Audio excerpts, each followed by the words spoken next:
दिशा सालियन प्रकरणी विधानभवनाच्या पायऱ्यांवर सत्ताधाऱ्यांचं विरोधी पक्षाचं आंदोलन. दबाव आणला कशाला, न्याय हवा दिशाला, अशा आशयाचे सत्ताधाऱ्यांकडून झळकवलेत फलक. दिशा सालियन प्रकारामागे कोणाची प्रेरणा आहे, कोणाची शक्ती आहे, कोण पडद्यामागे हालचाली करत होतं याची सगळी माहिती आमच्याकडे आहे.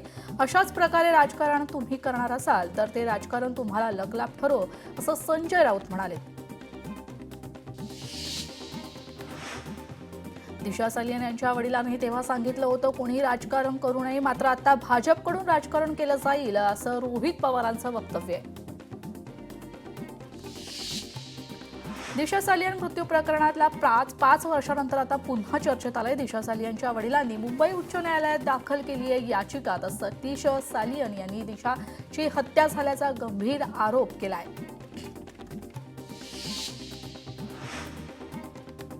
दिशा सालियन हत्या प्रकरणात नितेश राणे आणि अर्णब गोस्वामी यांनी केलेल्या आरोपात तथ्य असं दिशाच्या वडिलांचं वक्तव्य.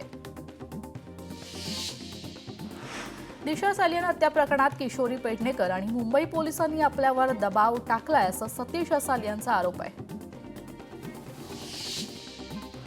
दिशा सालियन हत्या प्रकरणाचा तपास समीर वानखडेंसारख्या प्रामाणिक अधिकाऱ्याच्या देखरेखीखाली करण्याची याचिकेतून मागणी.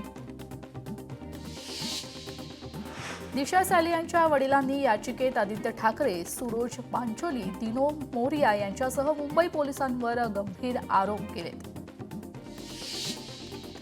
शिंदे गटाच्या नेत्या शीतल म्हात्रे यांनीही दिशा सालियन प्रकरणावर आदित्य ठाकरे यांच्यावर टीका केली. तर महायुतीचं सरकार आल्यानंतर न्याय मिळेल या हेतूनं त्यांनी या प्रकरणाची पुन्हा चौकशीची मागणी केली आहे.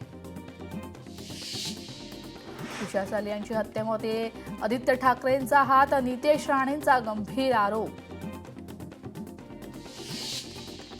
दिशा सालियन प्रकरणात जर नितेश राणे किंवा आणखी कोणाकडे पुरावे असतील तर त्यांनी ते तपास यंत्रणांना दिले पाहिजे, सुधीर मुनगंटीवार यांचं वक्तव्य. दिशा सालियनच्या वडिलांनी याचिका दाखल केल्याने कोणाला टार्गेट करण्याचा प्रश्नच येत नाही. कोर्ट विचार करेल कोणाला तपास घ्यायचा. उदय सामंत यांची प्रतिक्रिया. ढाकणे पिता पुत्राला मारहाण करणारा सतीश भोसले उर्फ खोक्याला 14 दिवसांची न्यायालयीन कोठडी. शिरूर सूत्र न्यायालयात सुनावणी. बीडमधील मस्साजोगचे सरपंच संतोष देशमुखांच्या हत्येला आज 100 दिवस पूर्ण. आरोपी कृष्णा आंधळे अजूनही फरार. आंधळेंची माहिती देणाऱ्याला बक्षीसही घोषित. IPS अधिकारी रश्मी करंदीकर यांच्या अडचणीत वाढ होण्याची शक्यता आहे. दुसऱ्यांदा आर्थिक गुन्हे शाखेने बजावलाय समन्स.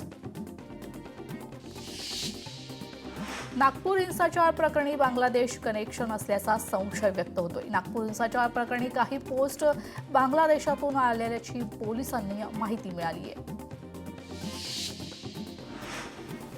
बिल गेट्स घेणार मुख्यमंत्री देवेंद्र फडणवीसांची भेट. तर काल न्यूझीलंड पंतप्रधानांसोबत फडणवीसांनी केली होती चर्चा. आता महाराष्ट्रातील गुंतवणूक वाढवण्यासाठी होणार खलबत्ते. नाथषष्ठी निमित्त मुख्यमंत्री एकनाथ शिंदे यांनी पाठवले श्रीफळ आणि महावस्त्र. नाथ मंदिरात अर्पण करण्यात आले. ते शिवसेना आध्यात्मिक सेनेचे प्रदेशाध्यक्ष अक्षय महाराज भोसले यांच्या हस्ते पाठवलेत महावस्त्र.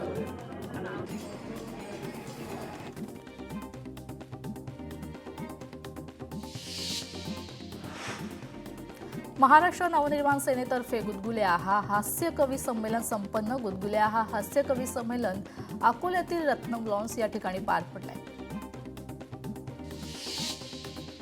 प्रयागराजमधील महाकुंभमधून 1000 हिंदू भाविक बेपत्ता झाल्याचा अखिलेश यादव यांचा दावा आहे. तर केंद्र सरकारने महाकुंभासाठी किती निधी दिला होता असाही सवाल अखिलेश यादव यांनी उपस्थित केला आहे. नागपूरच्या घटनेला विश्व हिंदू परिषद जबाबदार. काँग्रेस नेते राशिद अल्वी यांच्या वक्तव्यानं नव्या वादाची शक्यता आहे.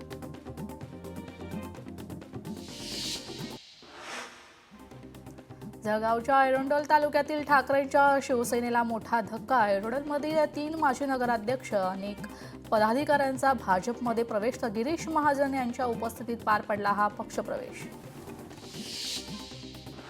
परभणी शहरात सिटी बस सुरू करण्याची मनसेची मागणी. शहरातील नागरिकांना, रुग्णांना तसेच विद्यार्थ्यांना ये-जा करण्यासाठी प्रमुख मार्गावर बस सेवा सुरू करण्याची मागणी आहे.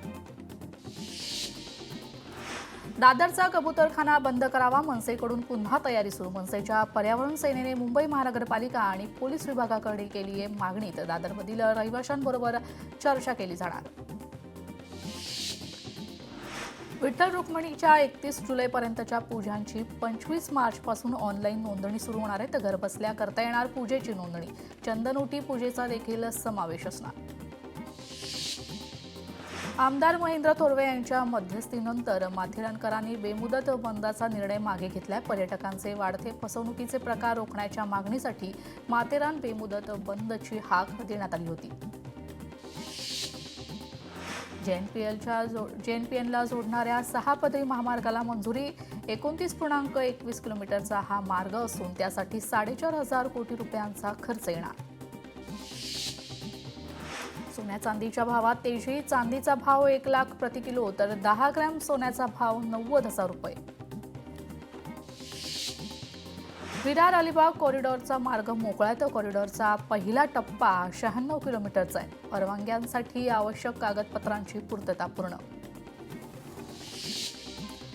संभाजीनगरमधील औरंगजेब कबीरची सुरक्षा वाढवली. तर औरंगजेबची कबर असलेला परिसर 18 एप्रिलपर्यंत रेड झोन घोषित. तर कबरीचे कापड हटवून लोखंडी पत्र्याची तटबंदी उभी.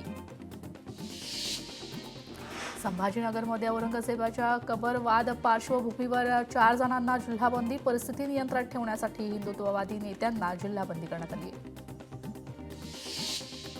छत्रपती संभाजीनगरात पाणी टंचाईचं संकट आहे. यामुळे 12 गावात टँकरने पाणीपुरवठा करण्यात येतोय. आजपर्यंत शंकरपूर येथे टँकरने पाणीपुरवठा सुरू असून इतर 11 गावांनी पाण्याच्या टँकरसाठी मागणी नोंदवली आहे. पैठण नगरीत 600हून अधिक दिंड्या दाखल झाले. तर राज्यातील कानाकोपऱ्यातून वारकरी पायी प्रवास करत दाखल झाले. संत एकनाथ महाराज यांच्या नाथषष्ठी सोहळ्यासाठी राज्यभरातून वारकरी भाविक पैठण नगरमध्ये दाखल झाले. तर ठिकठिकाणी पोलिसांचा चोख बंदोबस्त. उपविभागीय पोलीस अधिकारी सिद्धेश्वर भोरे यांची ही माहिती आहे. थकीत बिलांसाठी कंत्राटदाराचे धरणे. तर गडचिरोलीत 1 वर्षापेक्षा जास्त कालावधीपासून पूर्ण झालेल्या कामांची प्रलंबित बिल मिळण्यासाठी आंदोलन आहे.